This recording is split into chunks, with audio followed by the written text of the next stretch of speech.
یره مو په زړه کې نشته. مونږ چې د کور نه راوتو که نه، قسم درته کوم چې د کور نه راوتم که نه، مور ته مې ویلي چې زه به بیا ژوندی نه راځم.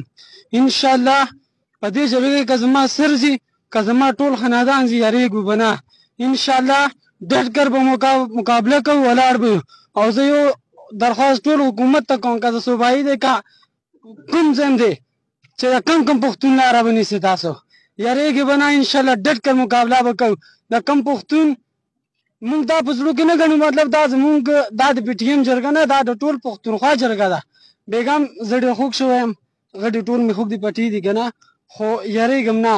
چې کور نه راوتم مور ته مې ویل چې انشاءالله یا به ژوندی راځم یا به نه راځم. پلار اجازت مې نه راکولو، یم ورکځی، خو پلار اجازت نه راکولو، زه بیا هم راغللم. پوه شولې. انشاءالله اول خو به په 11 اکتوبر باندې زمونږ د جرګې پته لګي وبه شي.